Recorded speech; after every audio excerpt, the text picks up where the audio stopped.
Hello everyone, welcome back to the channel. तो आज हम सॉल्व करेंगे फाइंड द टाउन जज। देखो, इस क्वेश्चन में हमें दो वर्टिसेस दे रखे हैं। यहाँ पे हमें क्वेश्चन में देख के पता चल जाएगा कि ये ग्राफ का क्वेश्चन है।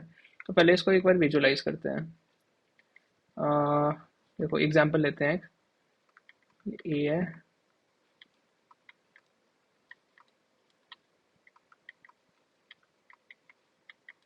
ठीक है, ये चार वर्टिसेस हैं। यहाँ पे लिखा है, मैं बताता हूँ क्या है। समझ लो, ए का एक वर्टिसेस जा रहा है, ए की एक आउटगोइंग है बी को, ठीक है। बी की एक आउटगोइंग है डी को, सी की भी आउटगोइंग है डी को, और वैसे ही सी की आउटगोइंग। ये डबल वर्टिसेस हैं दोनों के, ठीक है।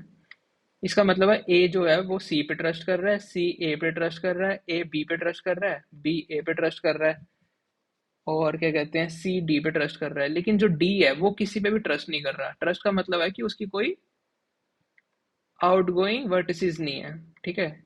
आउटगोइंग वर्टिसेस नहीं है। इसको हमने ट्रस्ट का क्वेश्चन में ये मतलब है। अगर अगर ये बंदे की कोई किसी पे वर्टिसेस आउटगोइंग नहीं है, मतलब कि ये टाउन जज है। ये हमारा आंसर है, ठीक है। ये कंडीशन है। तो एक बार क्वेश्चन में समझते हैं कि ये हमें क्या करना है। इस क्वेश्चन में देखो, हमें बस चेक करना है कि किसकी कितनी इनकमिंग है और कितनी आउटगोइंग है, किसके कितने वर्टिसेस बाहर जा रहे हैं और कितने अंदर आ रहे हैं, है ना। तो हम क्या करेंगे, दो हैश मैप्स ले लेंगे, इनकमिंग और आउटगोइंग। एग्जाम्पल से समझते हैं। जैसे यहाँ पे दे रखा है वन वन एरो थ्री, मतलब कि जो वन है वो थ्री पे ट्रस्ट करता है। यहाँ पे हम तीनों वैल्यूज ले लेंगे, वन टू थ्री। यहाँ पे भी ले लेंगे वन टू थ्री। अगर वन थ्री पे ट्रस्ट करता है, मतलब जो थ्री है उसको एक इनकमिंग वैल्यू, एक इनकमिंग एरो मिल रहा है। इसका मतलब जो वन है उसने एक आउटगोइंग एरो दिया है ना। वन क्योंकि थ्री पे ट्रस्ट कर रहा है और थ्री रिसीविंग एंड पे है, तो दोनों में हमने वन वन लिख दिया। फिर दूसरी कंडीशन क्या दे रखी है, टू वर्टिसेस थ्री, मतलब टू थ्री पे ट्रस्ट कर रहा है, ठीक है। टू की एक आउटगोइंग बढ़ा देंगे और थ्री की इनकमिंग दो हो गई। यहाँ पे समझ लो जीरो जीरो है। इसका क्या मतलब हुआ, हमें ये कंडीशन मिल गई कि जो थ्री है उसकी कोई आउटगोइंग नहीं है, मतलब थ्री किसी पे ट्रस्ट नहीं कर रहा। मतलब थ्री ही हमारा टाउन जज है ना। बस हमें ये चेक करना है। इस ग्राफ में, क्वेश्चन में हमें कोई कॉम्प्लेक्स डीएफएस या बीएफएस यूज करने की जरूरत नहीं है हर एक डायरेक्शन में। जैसे हमने बाकी क्वेश्चन में किया कि हम डीएफएस चला रहे थे हर एक डायरेक्शन में, वैसा हमें कुछ नहीं करना है इस क्वेश्चन में। तो चलो देखते हैं कैसे होगा ये। सबसे पहले हम, मैंने बोला दो हैश मैप्स लेंगे हम। इनकमिंग इक्वल्स टू, मैंने डिफॉल्ट टिक इसलिए लिया क्योंकि अगर समझ लो कोई वैल्यू नहीं है तो एरर ना आए, इसलिए। फिर क्या करेंगे हम, for source and destination in trust,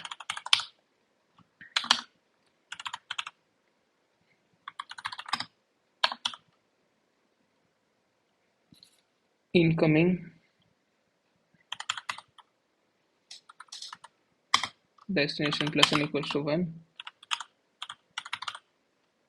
outgoing source plus n equals to 1। एक एक वैल्यू बढ़ा दी उसकी। अब हम चेक करेंगे for I in range of comma,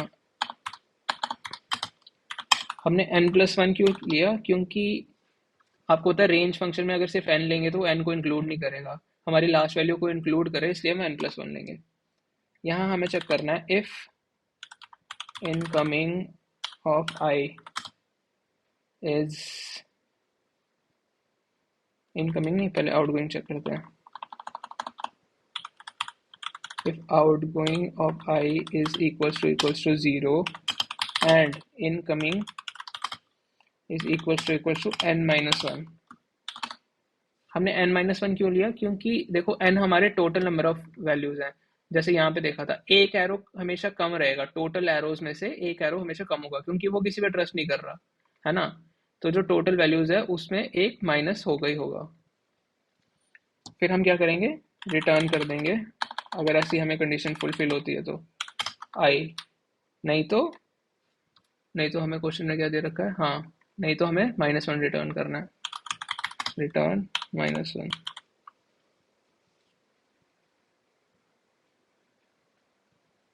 outgoing is not outcoming. अच्छा यहाँ पे गोइंग,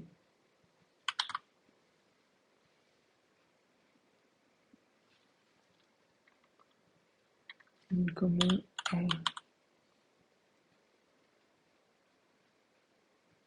ठीक है, आई होप आपको ये क्वेश्चन समझ आ गया होगा।